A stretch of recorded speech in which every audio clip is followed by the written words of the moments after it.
The early rounds of fantasy football drafts are fun. We get to draft our favorite studs and the hit rates are high. The late rounds are even more fun because while the hit rates are low, we get to flag plant our favorite sleepers. And if you hit big, it's going to change the entire trajectory of your team. And then we get to the middle rounds, and the middle rounds are filled with landmines. Once you descend into that running back dead zone, generally rounds 3 through 7, the waters become murky. This is the most dangerous area of drafts. The hit rates start to go down, but the stakes are still generally high. You don't want to whiff on a pick in the top 7 rounds. So often we see fantasy drafters tank their season in these rounds. That's where they're trying to get their solid RB2. You got to get that solid RB2. Or they're going hero RB or zero RB, and they choose the wrong guy to be their RB1. I mean, just ask the managers who drafted Dameon Pierce last year, or Alexander Madison, Javonte Williams, Rhamondre Stevenson, Miles Sanders, Cam Akers. But that doesn't mean we should be afraid of the running back dead zone. Instead, we need to think of it as an opportunity to gain an edge on our competition. There are hits to be had. I mean, think Travis Etienne last year. Rachaad White came from the running back dead zone to be a top 5 back. Breece Hall was in those rounds, as were Alvin Kamara and David Montgomery. You just need to know who to target and who to avoid at all costs. And that's the point of this exercise. We're going to navigate through the running back dead zone pick by pick and determine which running backs are worth drafting in 2024 and which will put your team into the grave. All right, we made it into the dead zone. We're in the 4th round. And the first running back we come across is Travis Etienne. Travis Etienne was the RB7 in fantasy points per game in 2023. He was number 7 in targets with 73, number 6 in receptions, and number 5 in receiving yards. And he ran for over 1,000 yards. And that all culminated for 12 total touchdowns. And Travis Etienne was a tackle-breaking machine. He was number 4 in evaded tackles, according to playerprofiler.com. And he's in a quality Jaguars offense. I know the wheels fell off in the second half of last year, but I think we can expect a bounce back. Maybe they're not among the elites, but they're going to be a solid offense. I think there's room for Travis Etienne to expand his role even further in the passing game. I think they're going to use him more in that area. So that gives him a ton of upside in the receiving game on top of what he was already doing a year ago. And just like last year, there's zero competition in that backfield. I mean, Tank Bigsby was a disaster. And I don't expect things are going to be much better for him in 2024. And then it's just Keelan Robinson and Dearness Johnson. So I think it's pretty safe to say that Travis Etienne is once again going to be a bell cow in that Jaguars offense. The really only downside is he's the most expensive of these dead zone running backs. But even still, my verdict on Travis Etienne is we are drafting him. We were targeting him last year. We're targeting him again in 2024. If your plan is to draft hero RB, Travis Etienne is a great target in the 4th round. He can be that RB1 for you. You can build the rest of your running back depth chart around him. He should absolutely give you RB1 numbers, and he's got top 5 upside. And my confidence level in this pick is around an 8. I'm feeling good about it. Draft Travis Etienne. All right, let's keep rolling through the dead zone. We're still in the 4th round, and we're coming across Isiah Pacheco.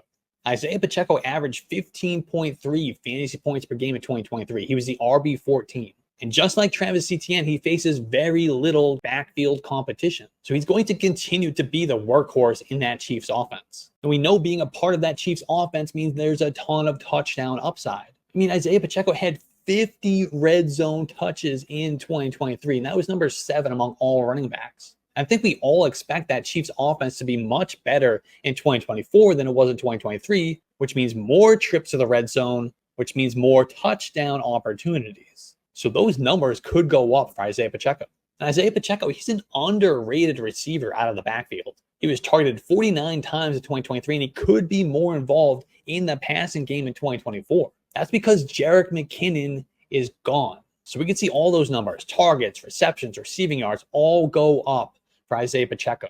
And he'll do that while continuing to be one of the more explosive running backs in the NFL. Remember, this guy ran a 4.33. This is a big running back who ran in the 4.3s at the NFL Combine. And that helped him become number 11 in breakaway run rate in 2023, according to Player Profiler. So my verdict on Isiah Pacheco is we are drafting him. We are targeting him in the running back dead zone.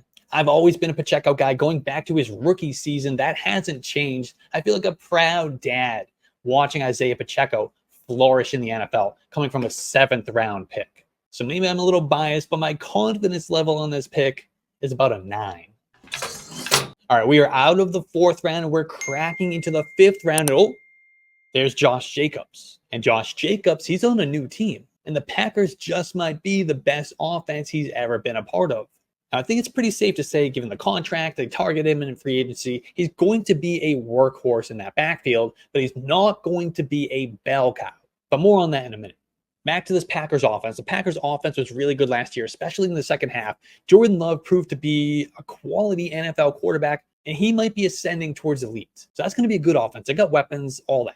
So that means they're going to have plenty of trips in the red zone, plenty of trips to the goal line. There's going to be plenty of opportunities for Josh Jacobs to score a bunch of touchdowns. And we love running backs with touchdown upside. And this guy, he could get to 10+ touchdowns in 2024. Now, if we look at the negative a little bit, going back to 2023, we saw Josh Jacobs, his production and his efficiency dropped pretty significantly from 2022 to 2023. Part of that was he was banged up. I mean, the injuries are starting to stack up at this point in his career, which makes him a little bit scary to draft at this point. And honestly, I kind of think it's unlikely he's going to break into the top 10 running backs in fantasy football in 2024. I know there's a lot to like here, but I'm skeptical if he can get that high. I don't know if that huge upside is there like we saw back in 2022. And part of that is I think Marshawn Lloyd, the rookie out of USC, I think he could earn a greater role than he's projected at this point. And Matt LaFleur, he's got a history of using a 2 running back system, even when he had Derrick Henry back in Tennessee. He seems to always kind of use 2 running backs, even when he's got a really good one. He did it with Aaron Jones for years. And that was with A.J. Dillon. We know A.J. Dillon, not so good, right? But now you add an explosive element to that backfield like Marshawn Lloyd, who kind of is more similar to the Aaron Jones type than the A.J. Dillon type. It scares me a little bit for how much work we can expect from a Josh Jacobs. So for that reason, my verdict on Josh Jacobs for 2024 in the running back dead zone, I think we got to make him a fade. Now, my confidence level on this is about a 5, because I think he could still have a good season in that offense, but my spidey senses are tingling and I just want to stay away. There is no better way to get ready for fantasy football drafts than building your own projections. But maybe you don't know how to make your own projections, or the task of setting them up has stopped you from doing them. But that's not an excuse anymore. At yardsperfantasy.com, we have the world's greatest projections template.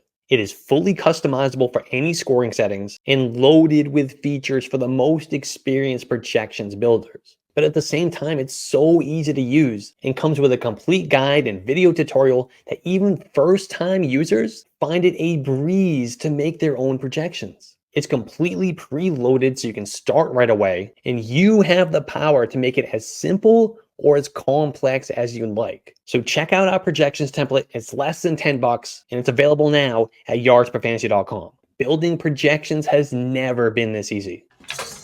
All right, let's keep things going. We're looking for more running backs. We're still in the 5th round, and there's James Cook.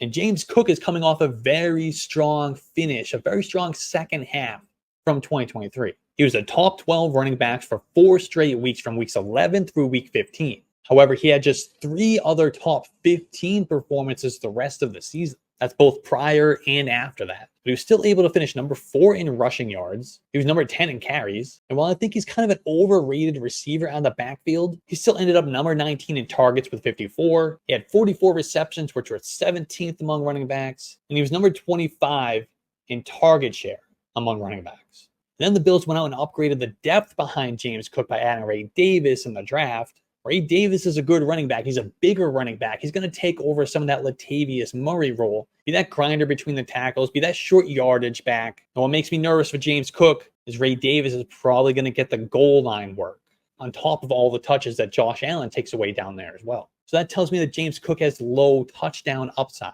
So he's not going to be hugely involved in the passing game. He'll get there enough. Doesn't have huge touchdown upside. Really isn't the greatest runner. I mean, he's fine. He was number 4 in rushing yards last year, so he's not bad. I don't think anybody thinks he's among the elite pure runners in the NFL. But he's got a good offense. It might take a step back with Diggs gone and really no weapons in that receiving game. There's a lot of question marks is what I should say. So that kind of all comes together to make me feel a little skeptical about James Cook. So my verdict on James Cook is I'm going to make him a fade in the running back dead zone. We're going to avoid him. My confidence level on that take is about a 6. All right, we're cruising now. We got through the 4th round. We got through the 5th round. We are into the 6th round. Oh, there's Joe Mixon. Joe Mixon, just like Josh Jacobs, is on a new team. However, he's a couple years older than Josh Jacobs. He's 28 years old. He's kind of been inefficient for multiple years now. I mean, he was outside the top 30 running backs in 2023 in yards per carry, yards per touch, evaded tackles per touch, breakaway run rate, and yards created per touch. And like all the other numbers that I'm citing in this video, those come from playerprofiler.com. But Joe Mixon, over the last few years, he's really gotten by on volume and touchdowns. Now, the good thing is he's still in a good offense with a good quarterback. He's got very little backfield competition. However, saying all that makes my skin crawl, because that is like the very definition of a dead zone running back. Things look good on paper, but drafting him is dangerous. So my verdict on Joe Mixon, I am fading, I am avoiding. This feels like the ultimate landmine. My confidence level on that is about a 7. So we've stepped through all that trash in the 5th and the 6th round, and we come across a diamond. His name is Rachaad White.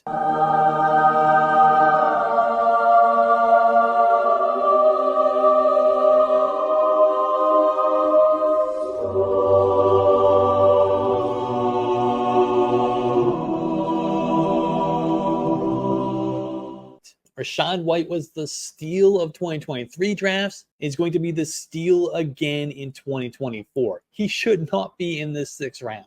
He was the RB4 in total fantasy points in 2023. He's an absolute true bell cow, one of the few in the NFL. I mean, he had 64 receptions, which was number 4 among running backs. But he also had 272 carries, which was number 2. He just doesn't come off the field. He had a 77.4% snap share. And Rachaad White is undisputably one of the best receiving running backs in the NFL. And he showed that last year with 70 targets and 549 receiving yards, which was number 3 among running backs. He was number 5 in yards per reception, and he was number 1 in catch rate. And Rachaad White gets a lot of crap for his ability in the run game, but he was number 6 in evaded tackles last year. And he had 1,169 yards created, which was number 2 among all running backs, according to Player Profiler. And he has the explosiveness to create many more breakaway runs if the offensive line was just better. And guess what? The Buccaneers upgraded the offensive line this offseason. They used multiple draft picks on the position, including their 1st rounder. So he's going to have a lot more space to run behind that offensive line. Even if they're league average, it's going to be a significant upgrade over what he's been running behind over the last couple of years. And once again, Rachaad White has 0 backfield competition. I know they drafted Bucky Irving, but he's more of that Chase Edmonds replacement than a threat for Rachaad White. So I'm sure it comes no surprise. My verdict on Rachaad White is we are drafting him in 2024. He should be going multiple rounds higher than where he's going right now on underdog ADP. And my confidence level on this is about the same as it was last year when I was screaming from the rooftops to draft Rachaad White everywhere. I'm at a 10 with this take. That brings us to Kenneth Walker, who also has a 6th round ADP. I think he's going to continue to lose a little bit of receiving work to Zach Charbonnet, but he's still one of the most explosive running backs in football. He's a devastating tackle breaker. He was number 2 in evaded tackles per touch and number 3 in total broken tackles in 2023. And while Zach Charbonnet is still there and he's going to eat into that workload a little bit, I still expect Kenneth Walker is going to lead this backfield in touches. And the floor might not be as high as some people might like, but we're drafting Kenneth Walker for the explosive plays and the boom weeks. So my verdict on Kenneth Walker is we are drafting him with a confidence level of 6. One of my favorite guys from the running back dead zone last year was David Montgomery. Now he's fallen into the 7th round in 2024. He's got major competition for touches with Jahmyr Gibbs, but he should still have enough of a role to return value at his ADP. He's going to lead the Lions in carries, and he'll split the red zone work with Jahmyr Gibbs. Montgomery continues to operate in one of the league's best offenses, and that should provide plenty of fantasy points. I mean, the Lions have produced 2 top 24 running backs in back-to-back seasons. I think that will continue for a 3rd straight year. We're going to get RB2 seasons from both Jahmyr Gibbs and David Montgomery. This is still a run-first, kind of a balanced offense, and Montgomery has a top 12 ceiling in the case of a Jahmyr Gibbs injury. And that's overall my theory with this, is we just like to target running backs and good offenses. So I am drafting David Montgomery in 2024 with a confidence level of 7. The next running back that comes along in the running back dead zone is Alvin Kamara. He's now 29 years old. He's not the same shiny toy he was a few years ago, but I think he's still got something left in the tank. Now, there's definitely a chance he loses a significant number of carries to Kendre Miller, but he has the receiving role on lock. He had 87 targets in 2023, and he only played in 13 games. He was top 5 in target share, yards per route, and catch rate. And he still has a check down Charlie and Derek Carr at quarterback. And that is what fueled him to an RB3 finish in fantasy points per game in 2023. And actually, he's never finished worse than the RB13 in fantasy points per game in his entire career. However, if I was to bet on it, I would say this is probably likely going to be his worst fantasy scoring season yet. But I do think he can still be like that borderline RB2, RB3, because he's going to get a ton of targets still. So for that reason, I am still drafting Alvin Kamara in the mid to late 7th round, where his ADP is right now. I'm doing that with a confidence level of about a 6.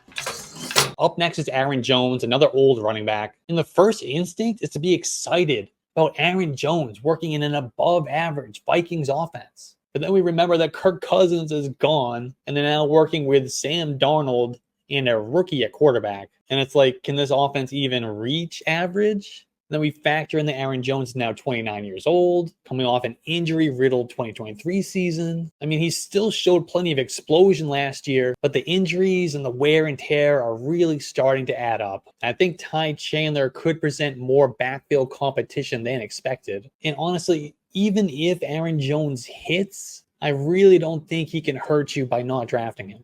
That league-winning upside is just gone at this point in his career. So I'm not going to do it.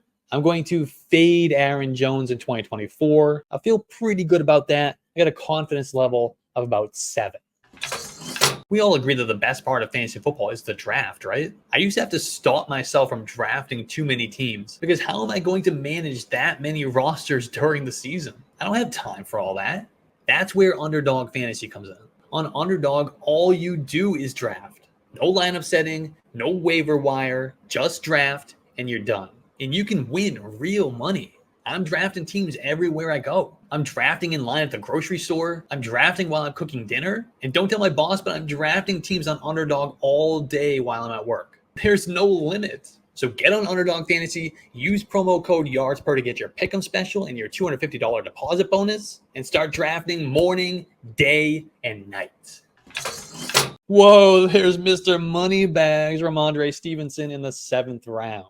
The Patriots just locked up Rhamondre Stevenson with a fairly lucrative extension. That could tell you a little bit about how they plan to use him in 2024 and beyond. Now, that offense is going to continue to lean on the run game because they're working with a combination of Jacoby Brissett and a rookie at quarterback. This could very realistically be a bottom 3 offense in the NFL, which to me tells me that Rhamondre Stevenson has a low ceiling. There's not a lot of upside in this environment for a running back like Stevenson. I mean, he's going to get high volume, but he's going to be lacking in high value touches, meaning he's not going to score a ton of touchdowns because that offense is just not going to allow it. And he's likely going to lose a significant number of targets to Antonio Gibson. And then we factor in that he'll be running behind one of the league's worst offensive lines. And we just generally like to avoid running backs and bad offenses, especially when they aren't projected to be heavy receivers. I know Stevenson had that 1 year where he had a bunch of targets and catches. That regressed big time last year. And then they brought in a receiving specialist running back in Gibson. No touchdowns, little targets, not much room to run behind that line. I know a lot of people are in on Rhamondre Stevenson this year, but to me, he's a pretty easy fade, even in the 7th round. And that's with a confidence level of 7.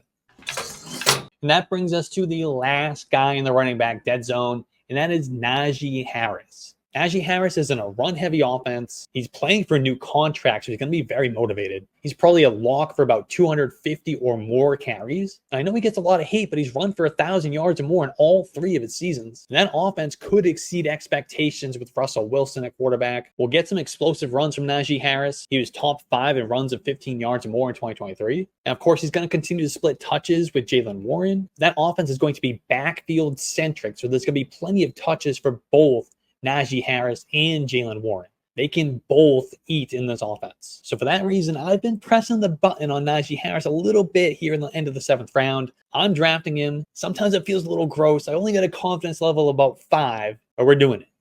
And that brings us to the end of the running back dead zone. I hope this helps you navigate through these running backs who have a lot of question marks. This is a dangerous part of drafts. It's so important not to take the wrong guys. Let me know who you disagree on, who you agree on, and don't forget to hit that like button and subscribe. I'll be bringing content like this all summer long. We're going to dominate 2024. Thank you for watching. And don't get caught with your pants down in the running back dead zone.